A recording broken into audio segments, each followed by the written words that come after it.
এটাকে আমরা কি করছি, এটাকে আমরা দশমিক ভগ্নাংশগুলোকে আমরা সামান্য ভগ্নাংশে পরিণত করব।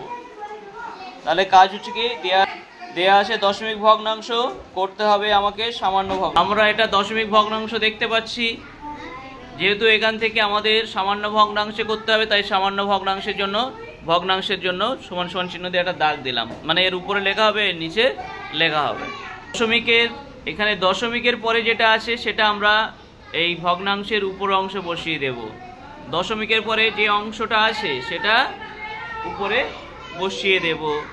এইবারে আমাদের একটা থিওরি আছে, দশমিকের জন্য একটা 1 নিচে নিয়ে নিলাম, দশমিকের জন্য একটা 1 নিচে, হরের জায়গাতে 1 লিখলাম। এবারে এই দশমিকের পরে যে কটা সংখ্যা আছে সে কটা সংখ্যা আমরা এই হর অংশে জুড়ে দেব।